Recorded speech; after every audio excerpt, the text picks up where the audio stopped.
Captain Vrex of the intergalactic merchant vessel Nebula Stride studied the application before him with mounting skepticism. The candidate was a human named Jack Miller, one of the few humans who had ventured beyond their solar system since first contact 30 years ago. Jack's qualifications were modest compared to other applicants. No neural implants for rapid calculations, no enhanced lung capacity for emergency situations, no natural resistance to radiation. Just a regular human with standard space certifications. "Why should I consider you over the Rigelian applicant?" Vrex asked, his four eyes blinking in sequence, a sign of impatience in his species. "They have 3 brains and can monitor multiple systems simultaneously." Jack smiled calmly. "With respect, Captain, sometimes multiple perspectives can create decision paralysis. I bring something different." Vrex had heard rumors about humans on starships, wild stories about their unpredictable thinking and improbable solutions. Most captains considered them too chaotic, too fragile. But others deliberately sought them out, paying premium wages for at least one human crew member. It made no logical sense. "You realize we're headed through the Carina Nebula? Solar flares, magnetic disturbances. Your physiology is poorly adapted for such conditions." "True," Jack admitted. "But I've served 2 tours through the Horsehead Nebula. I know my limitations and compensate accordingly." What Jack didn't mention, what his previous captain had noted in a private recommendation, was his performance during the Horsehead incident. When radiation knocked out the ship's main AI and navigational systems, Jack had used primitive stellar navigation techniques to guide them to safety. Such methods were considered obsolete by most spacefaring species, who relied exclusively on quantum positioning systems. The Nebula Stride wasn't just any merchant vessel. It specialized in rare materials transport, the kind that attracted pirates and corporate raiders. Their upcoming journey would take them through several contested regions. Vrex needed a crew that could handle unexpected situations. "Very well," Vrex decided. "1 provisional voyage, the first sign of trouble, and you're confined to quarters." 2 weeks later, as they skimmed the edge of the Carina Nebula, Jack proved his worth. The ship's sensors detected an anomaly, a fluctuating energy signature that defied categorization. The ship's AI classified it as a sensor malfunction, but Jack insisted they investigate. "It's not in the database because it's not natural," explained, studying the readouts while the rest of the crew dismissed his concerns. "The pattern is too regular. Someone's using the nebula's radiation to mask their presence." Vrex hesitated. Investigating meant deviating from their course, burning expensive fuel. The logical choice was to continue as planned. The AI calculated a 97.3% probability that it was indeed a sensor malfunction. "Humor me, Captain," Jack said. "If I'm wrong, you can dock my pay." Reluctantly, Vrex ordered a course change. They approached cautiously, using the nebula's dust clouds as cover. There, hidden in the cosmic gases, was a pirate ambush. 3 ships lying in wait, their systems running silent. "How did you know?" Vrex demanded later, after they had reported the pirates' position to galactic security and safely continued their journey. Jack shrugged. The pattern looked familiar, similar to how Earth navies used to hide submarines under thermal layers. In oceans, some tactics transcend species. That night, Vrex sent a message to a fellow captain who had once told him about having a human crew member. The message was simple. "I understand now." By the time they reached the Centauri outpost, Jack had been offered a permanent position with a substantial raise. Vrex was beginning to understand why captains took the risk. The Nebula Stride's mess hall hummed with the ambient noise of different species enjoying their evening meal. In the corner, First Officer Lox observed the human, Jack, engaged in what appeared to be a primitive recreational activity with Navigator Trill. The pair hunched over a checkered board with carved pieces. "Chess," Jack called it. "Inefficient," Lox commented to Captain Vrex. "Neural simulation games accomplish the same cognitive exercise in 1/10 the time." Vrex watched as Jack moved a small piece forward. "Perhaps. But have you noticed how Trill's spatial reasoning has improved since they began playing? 3 weeks ago, we nearly scraped that asteroid field.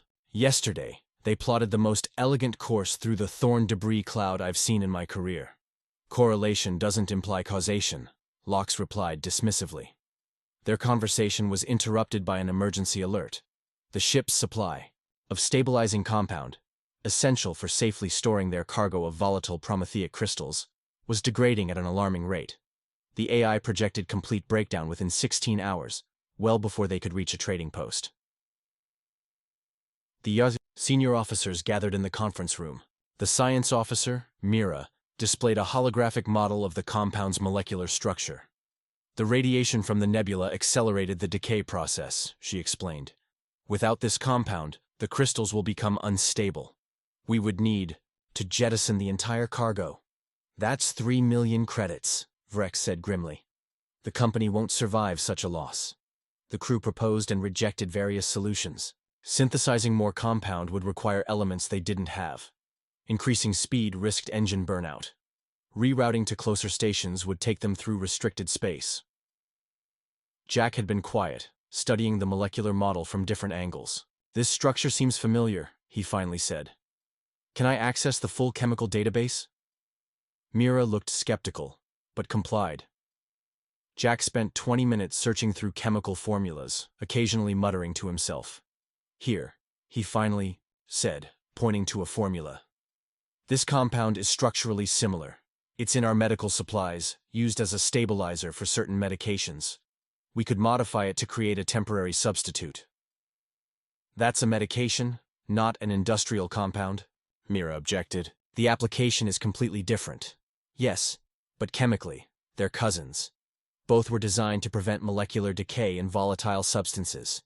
With a few modifications, Jack began scribbling calculations on a datapad. Locks frowned.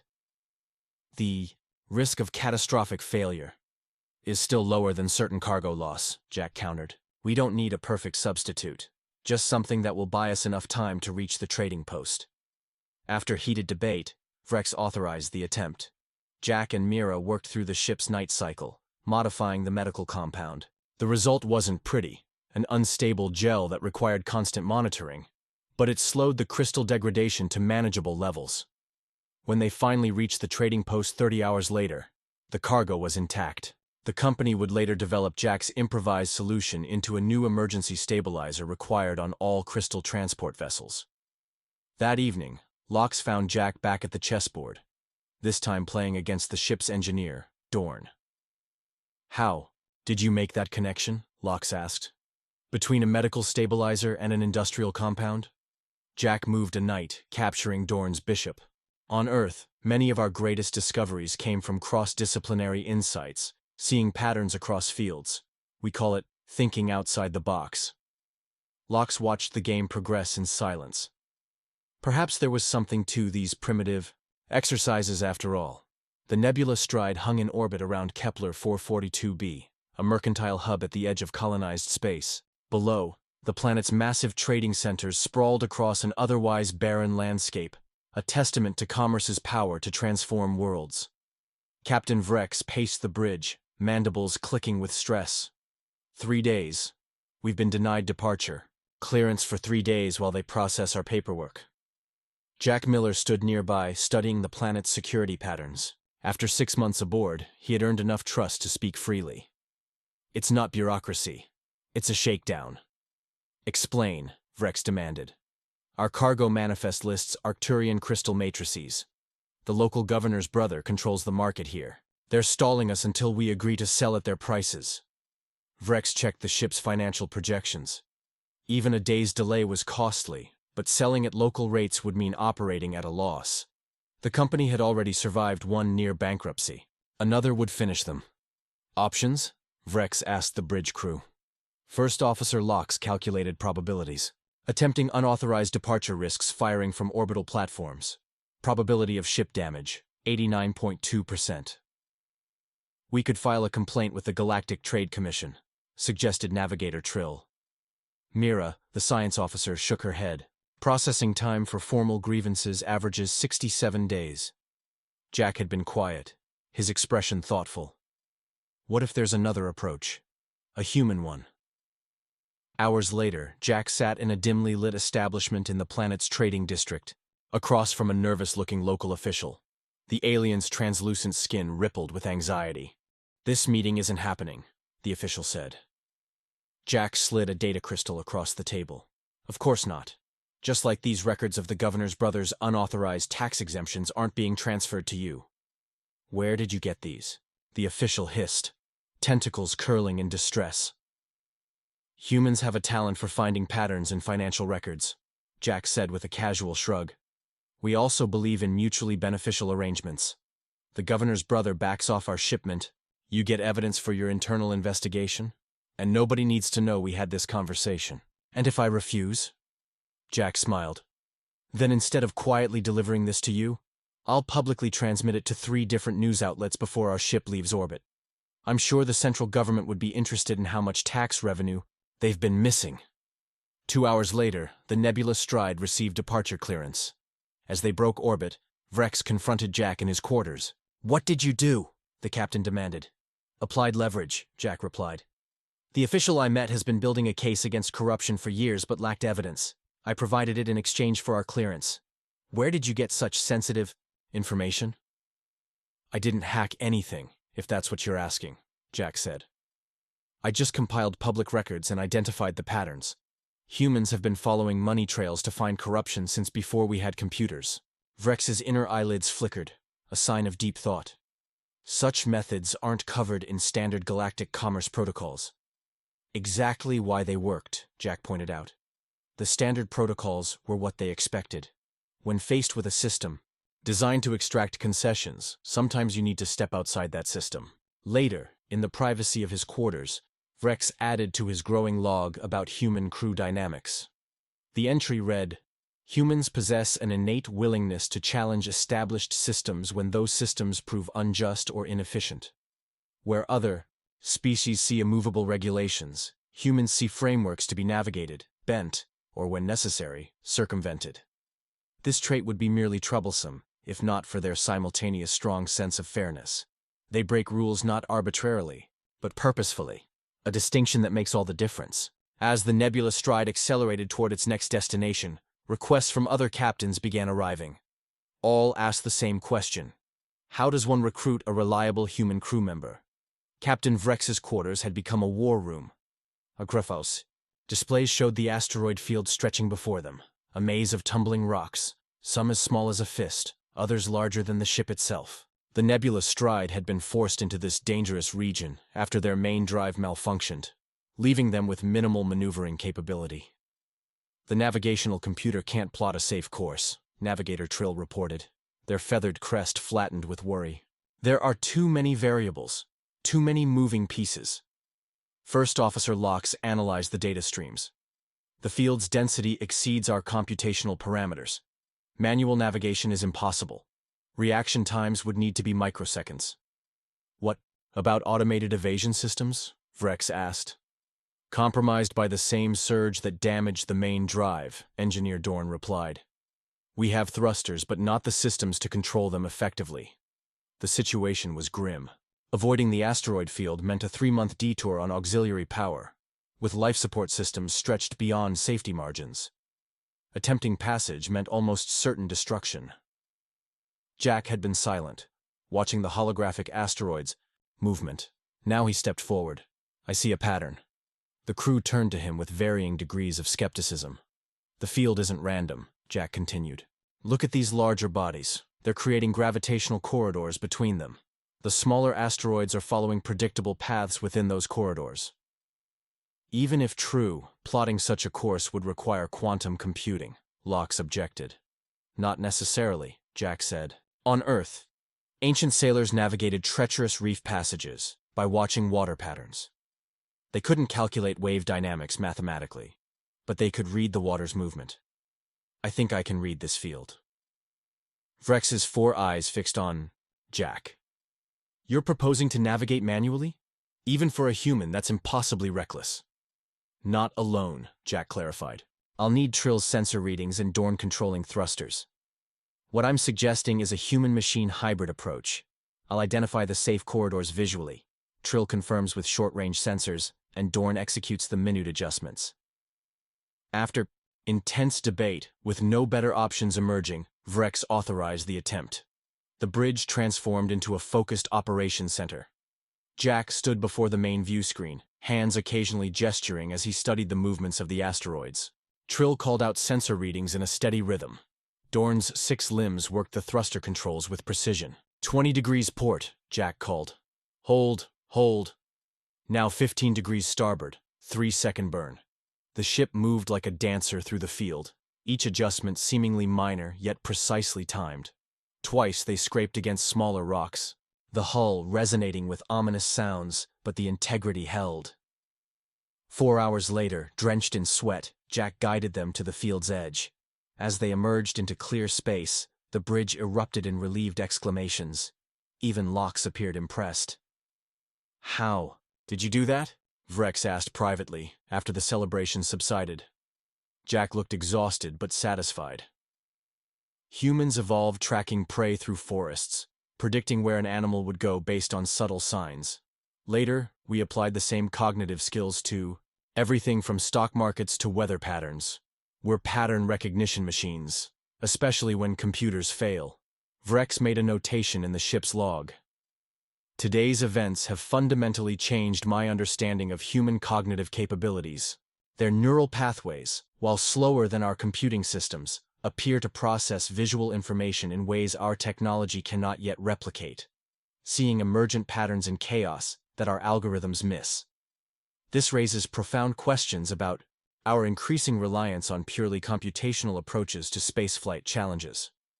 Word of the Nebula Stride's impossible navigation spread quickly through shipping channels. Within weeks, the price for qualified human crew members rose by 30% across the sector. The observation deck of the Nebula Stride had been transformed for the diplomatic reception.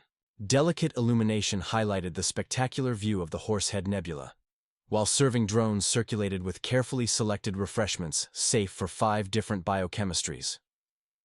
Captain Vrex moved smoothly among the guests, representatives from the Zolian Consortium, whose rare mineral deposits made them valuable potential trading partners. After months of negotiation, this reception was meant to finalize their agreement. "The terms are acceptable," the Zolian Prime Delegate intoned, her translucent exoskeleton glimmering under the lights. "However, we require additional assurances regarding exclusivity." Vrex had anticipated this. "As discussed, we can offer preferred trading status, but complete exclusivity would violate our existing contracts with the Centauri Alliance." The Zolian's antennae stiffened, a concerning sign. "This is problematic. Our council expected exclusivity." First Officer Locke stepped forward with prepared contingencies, but the Zolian turned away, clearly displeased. The months of careful negotiation were unraveling before Vrex's eyes. Later, as the reception continued in a notably cooler atmosphere, Jack approached Vrex. "Permission to speak freely about the negotiations, Captain?" "Granted," Vrex said, mandibles clicking with frustration. "Though I don't see what you could add. Locks has calculated every possible compromise." "I don't think this is about the contract terms," Jack said quietly. "I've been observing the Zolian delegation. Their body language changes dramatically whenever the second delegate enters their conversational cluster." Vrex's inner eyelids blinked in surprise. "Explain." "In human diplomatic history, negotiations often stalled not because of the terms, but because of status concerns among the delegates themselves. I suspect internal Zolian politics are at play here." Intrigued, Vrex authorized Jack to explore this theory. Over the next hour, Jack engaged various Zolian delegates in casual conversation, carefully noting their interactions. When he returned to Vrex, his assessment was confident. The second delegate was the original architect of this trade agreement, but the prime delegate recently assumed leadership of their trade council. She needs to demonstrate her authority by securing better terms than her predecessor negotiated. "So, this is about saving face?" Vrex asked. "Essentially. They don't actually need exclusivity. They need to return with a visible win that belongs to the prime delegate." With this insight, Vrex and Jack crafted a new approach. They publicly proposed a special Zolian Cultural Exchange Initiative, alongside the trade agreement, a program that would showcase Zolian art and cultural achievements at major trade hubs. The program would be personally overseen by the prime delegate. The proposal had minimal commercial impact, but offered the prime delegate a prestigious accomplishment to claim as her own. By the reception's end, the trade agreement was signed with the original terms intact, plus the new cultural initiative. The Zolian delegation departed. Vrex turned to Jack. That was remarkable insight. How did you develop such skill in cross-species diplomatic reading? Jack smiled. Humans spent thousands of years navigating tribal politics before we ever reached space. Whether it's playground dynamics or interstellar diplomacy, the underlying patterns of status, face-saving, and coalition building remain surprisingly consistent. That evening, Vrex updated the ship's manifest to list Jack not simply as human crew member, but as cultural interactions specialist. With this new designation came increased responsibilities and a corresponding pay increase.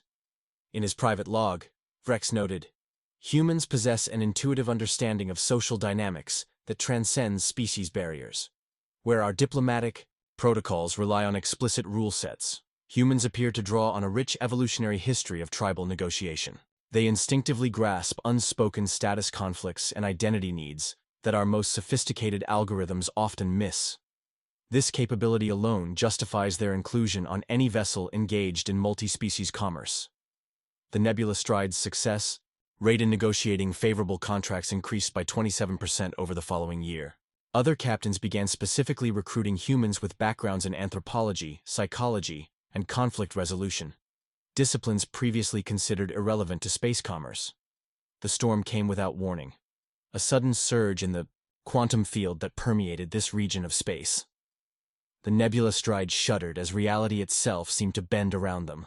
Quantitative analysis shows field strength exceeding safety parameters by 340%, reported Science Officer Mira, her tentacles working frantically across multiple interfaces. Subspace distortions are increasing exponentially. On the view screen, space itself rippled like water. Such quantum storms were rare but devastatingly dangerous. They could tear apart molecular bonds, transform matter into energy, or worse, create localized rifts in spacetime. "Shields failing," Engineer Dorn announced, voice steady despite the gravity of the situation. "Drive systems compromised."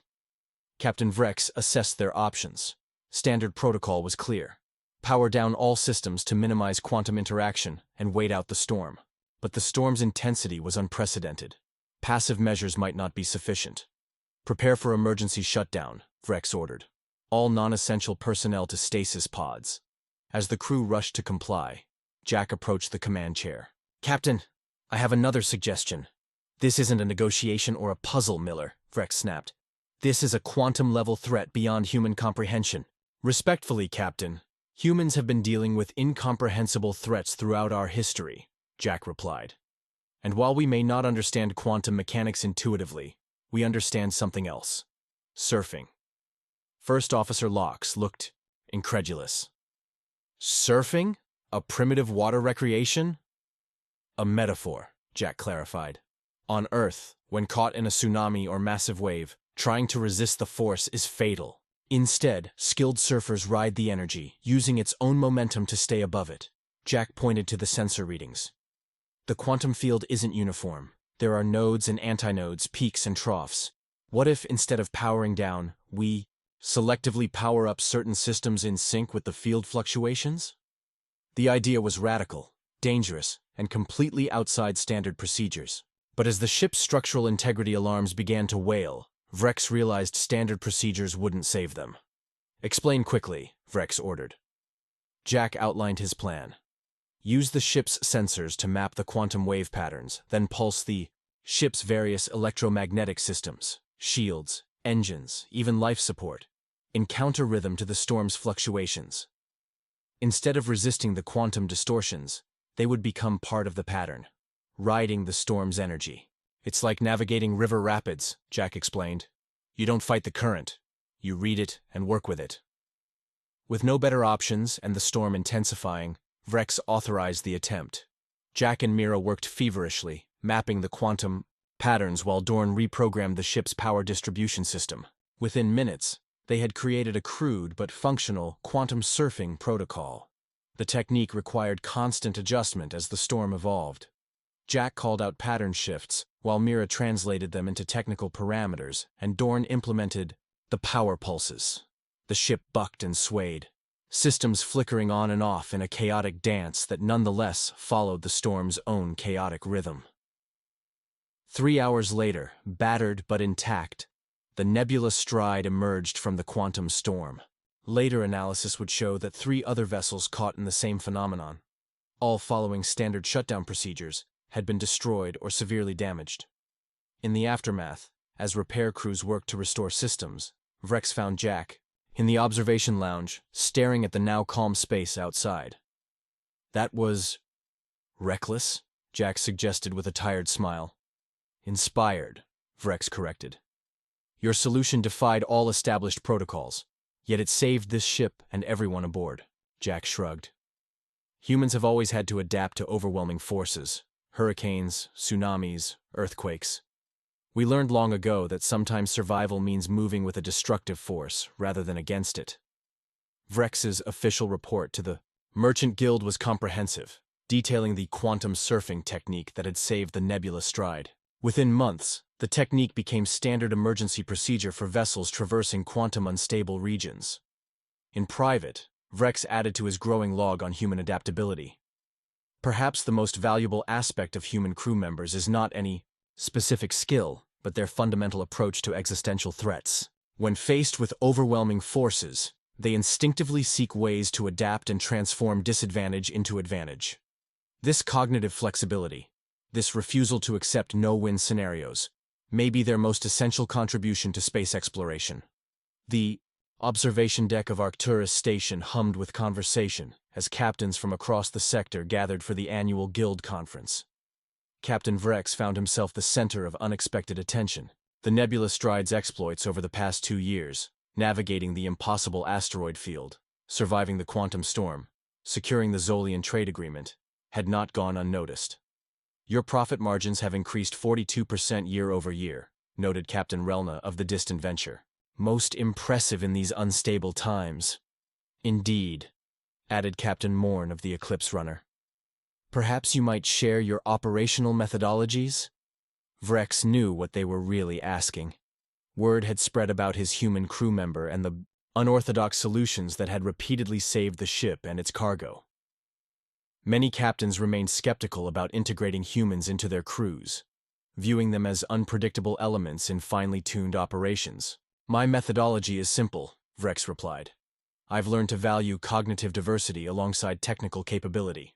The conversation might have continued diplomatically, but Captain Jax of the prestigious Stellar Accord interrupted.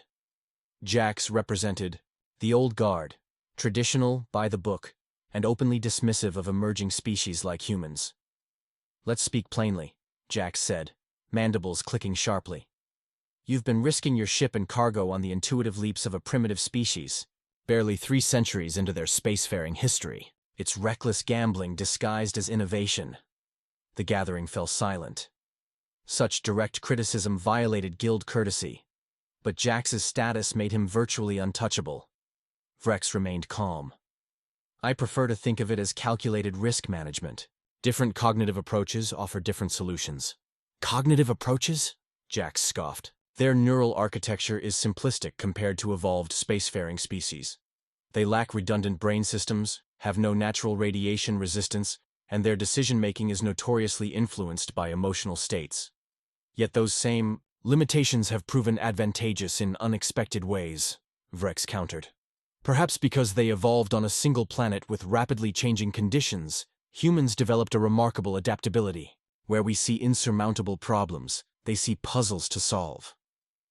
The debate might have escalated further, but was interrupted by an urgent station-wide alert.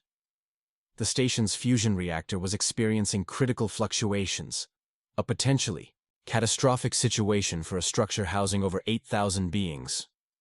As the captains rushed to their respective ships, preparing for emergency evacuation, Vrex instead headed toward the station's engineering sector. He found Jack already there, having responded to the public alert. The containment field is destabilizing, the station's chief engineer explained, frantically. The magnetic bottleneck is failing, and the automated systems can't compensate fast enough. Jack studied the reactor schematics. What if we create a temporary secondary containment field? Repurpose the station's defense shields to create an internal barrier? Impossible, the chief engineer responded. The shield generators aren't designed to project inward. But they could be, Jack insisted. It's just a matter of reversing the emitter polarity and recalibrating the focal point. What followed was a race against time.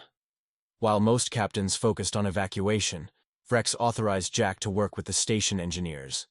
Together, they implemented the unconventional solution, reconfiguring the station's defensive systems to create an internal containment field around the failing reactor. The modified shields held just long enough for the reactor to be properly shut down and secured. Instead of a catastrophic meltdown, the station experienced only a temporary power loss. Thousands of lives were saved, along with the station itself. In the aftermath, as emergency crews completed repairs, Captain Jax approached Vrex on the observation deck. "Your human solution was unorthodox," Jax acknowledged reluctantly. "But effective," Vrex replied simply. Jax's inner eyelids flickered, a sign of deep thought. "Perhaps I've been overly dismissive of their potential contributions. The Guild has always valued innovation, even when it comes from unexpected sources." 6 months later, the Merchant Guild published new staffing guidelines, formally recommending that vessels engaged in deep space commerce include at least one human crew member. The document cited their unique problem-solving methodologies and adaptive cognitive frameworks as essential components of crisis management in unpredictable environments. On the Nebula Stride, now upgraded and expanded after 2 years of exceptional profits, Vrex received news that Jack had been promoted to second officer, the first human to hold such a rank on a Guild vessel. The promotion came with offers from multiple prestigious ships, all willing to pay premium wages for his services. "Will you stay?" Vrex asked, trying to keep his tone neutral despite his concern. Jack smiled. "Where else would I go? This ship is where I proved what humans can offer to space exploration. Besides," he added with characteristic human humor, "someone needs to be here when you inevitably encounter the next impossible situation." As the Nebula Stride departed Arcturus Station on its next voyage, Vrex made a final entry in his log on human crew integration. "What began as an experiment has evolved into an essential operational philosophy. The true value of human crew members lies not in any specific skill or capability, but in their fundamental approach to the unknown. Their ability to transform limitations into advantages, to find possibility where others see only danger. In the vast uncertainty of space, such cognitive flexibility may well be our most valuable resource." Throughout the sector, ships with human crew members began reporting similar successes: creative solutions to mechanical failures, diplomatic breakthroughs with difficult trading partners, navigational innovations in dangerous regions. What had once been seen as a captain's reckless gambit was now recognized as a strategic advantage. The age of human integration into galactic society had truly begun.